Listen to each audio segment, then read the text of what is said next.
हुए सरदार वल्लभ भाई पटेल जी को याद करते हुए, विश्व के 6वें भारत के प्रथम विद्वान, भारत को एक लिखित संविधान देने वाले, कस्तूरबा को सिंदूर देने वाले, अंधों को आंख देने वाले, बहरों को कान देने वाले और भारत को एक लिखित संविधान देने वाले डॉक्टर भीमराव अंबेडकर जी को याद करते हुए, DS4 बसपा संस्थापक मानवर कांसीराम साहब जी को याद करते हुए, बहुजन समाज में जने सभी संतों, गुरुओं, महापुरुषों को याद करते हुए मैं अपनी बात को रखूंगी।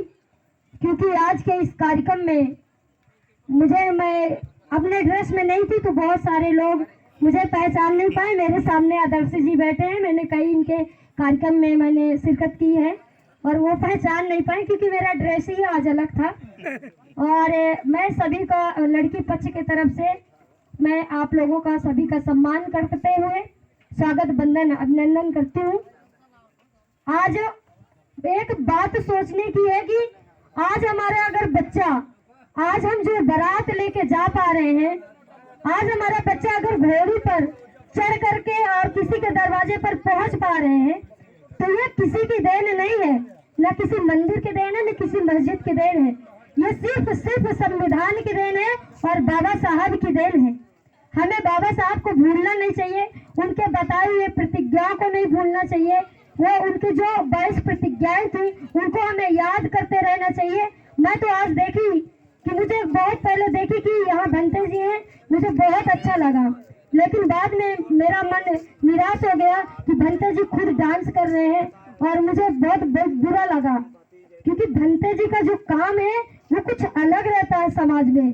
जो भंते जी आज दिखाए हैं, मेरा निवेदन है भंते जी की आइंदा से आज के बाद ये गलती मेरे सामने न आए। गलत बात है। अरे ये इंग्लिश मुझे बहुत आती है, मैं भी एक वकील हूँ, ऐसा नहीं है, लेकिन गलत बात है ये जो आप कर रहे हैं। हमारे गांव में एक बारात आई है, हमें सम्मान करना चाहिए, हमें सबका सम्मान करना चाहिए, ऐसा नहीं है। तो मेरा कहना है कि हमें अपने महापुरुषों को याद करते हुए कोई भी काम करना है, लेकिन हमें अपने महापुरुषों को जरूर याद करना है। आज का जो कार्यक्रम हुआ बहुत अच्छा सिस्टम रहा, बहुत अच्छी व्यवस्था की गई थी, लेकिन आदर्श जी ने भी ये चीज कहा, हम मानते हैं आप इस गलती को हम स्वीकार करते हैं। हम लोग खुद नहीं, उस गलती पे जो हमसे गलती हुई, ये आप लोगों से गलती नहीं, ये हमसे गलती हुई, घर वालों से गलती हुई, जो सिस्टम को हम बना नहीं पाए हैं। ये सिस्टम को हमें बनाना चाहिए।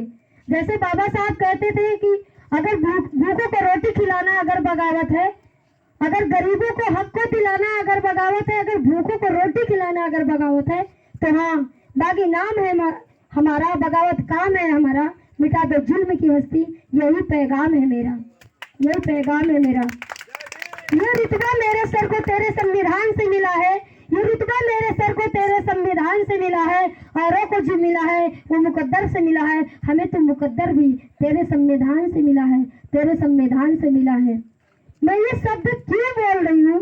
क्योंकि बाबा साहब, मैं अभी लखनऊ गई थी, उनके जो अंबेडकर पार्क बना था तो उनके बाबा साहब की प्रतिमा स्टेच्यू के नीचे लिखा था कि मेरा संघर्ष ही मेरा संदेश है। हम अपने महापुरुषों का इतिहास नहीं जानते, उनका संघर्ष नहीं जानते, हम अपने बच्चों को क्या सिखा लेंगे? आज ऐसे ऐसे कुरीतियां चली आ रही हैं कि मैं देखती हूँ कि अगर बाप दारू पीता है तो बेटे से गिलास मंगाता है और चखना बेटे से मंगाता है, तो ये परिवर्तन कहाँ जाएगा? हमारे लोग चखना और मुर्गा दारू में व्यस्त हैं और उनके लोग जो आज IAS PCS बन के बैठे हुए हैं ना, तो वो 4 बजे तड़के अपने बच्चों को जगा देते हैं। हमारे बच्चे क्या है, सुबह से फोन में बिजी रहते हैं, पता नहीं क्या है, दिन में रील चलाते रहते हैं, ना तो पढ़ने से मतलब, ना तो समाज से मतलब, कि समाज की आज बहन बेटियों की इज्जत लूट रही है। और हमारा समाज देख करके बैठा है कि जब मेरी बेटी के साथ होगा तब हम आवाज उठाएंगे। इसी गांव की बात बता दूं कि इसी गांव में नई बहू आई थी, इसी गांव में, और जिस दिन देवी जी यहाँ पूजी गई, पूरे गांव को जो यहाँ पूजने गया था उन लोगों को अपमानित किया गया था और उनको इतना ज्यादा मारा गया था, वो भी लड़ाई में लड़ी थी यहाँ पे। लेकिन हम इन चीजों को बंद करके हम कहते हैं दूसरे को बाप को पूजने की जरूरत नहीं है, हम अपने बाप को पूजने की जरूरत है वर्तमान में। जैसे कबीर साहब कहे थे कि एक बार ऐसा हुआ, कबीर साहब नदी के किनारे गए और वहां नहाना शुरू कर दिया। और वहां जब देखे कि वहां 4 लोग पानी दे रहे थे, उन्होंने पूछा ये क्या कर रहे हैं? उन्होंने कहा हम अपने पुरखों को पानी दे रहे हैं। कबीर साहब उस दिन चले जाते हैं और दूसरे दिन फिर उस नदी के पास जाते हैं और अपने साथ एक गधा को लेकर के पहुंचते हैं। उस गधा को नदी किनारे बांध देते हैं और फिर वो खुद वहां से पानी देना शुरू कर देते हैं। जो वो 4 लोग बहुत दिन से पानी देते चले आए थे, उनसे जो एक दिन पहले सवाल पूछे थे, वो कहे कबीर साहब ये क्या कर रहे हो? तो कबीर साहब जवाब दिया कि मैं अपने बंधा हुआ गधा को पानी पिला रहा हूँ जो नदी किनारे बना हुआ है। वो ब्राह्मण बोले कि क्या तुम्हारा गधा यहाँ से पानी पी लेगा? कबीर साहब जवाब दिया कि जब तुम्हारे पितृदेव वहाँ स्वर्ग में पानी पा सकते हैं, पी सकते हैं, तो मेरा गधा यहाँ नहीं पी सकता। आज समाज की यह दशा है, अपने बाप को पानी पीने की तक के लिए नहीं पूछते और जाके वहाँ चित्रकूट में परिक्रमा लगावत थी है। नवरात्रि में यहाँ दारू पी के वो छड़ा थी और अबाम माता बेचारे पीने के लिए पानी तरसते रहते हैं। मैं कहती हूँ ये सब चीज छोड़ दीजिए। आपके देवी, आपके देवता, आपके माता पिता हैं, आप इनकी सेवा कर लें, बहुत बड़ी बात है। आप अपने बच्चों को, बाबा साहब कहते थे कि एक ही टाइम भोजन करिए लेकिन अपने बच्चों को जरूर पढ़ाइए। अगर आप अपने बच्चों को पढ़ा दिए, जरूरी नहीं है कि आप नौकरी पेशा के लिए आप पढ़ाइए, आप अपने बच्चों को इसलिए पढ़ाइए कि वो दोस्त और दुश्मन की पहचान कर सके, उसको कोई बेवकूफ न बना सके। मैं बता दूं, आज जिले चित्रकूट में आए भी घटनाएं होती रहती हैं और हम और हमारी टीम सारे लोग हम आवाज उठाते रहते हैं।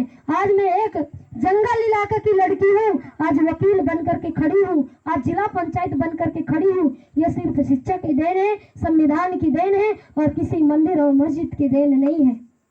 अभी भी आप नहीं, अगर अपने आप को खोलेंगे, अपना दिमाग की बत्ती नहीं खोलेंगे तो आप कतई आगे नहीं बढ़ पाएंगे। आप इसी तरह इसी चीज के उसमें जो ये आपको एक गुनगुना पकड़ाया जा रहा है, आपको लालच दिया जा रहा है, आपका दिमाग पढ़ाई में न जाए, आपका दिमाग नौकरी में न जाए, आपका दिमाग IAS PCS बनने में न जाए और आपको लालच दिया जा रहा है सिर्फ 5 किलो गल्ला दे करके। तो मेरा निवेदन है कि आप सभी लोग जागरूक हो और मैं इस अपनी बात को समाप्त करूंगी। जय भीम, नमो बुद्धाय, जय सरदार, जय संविधान।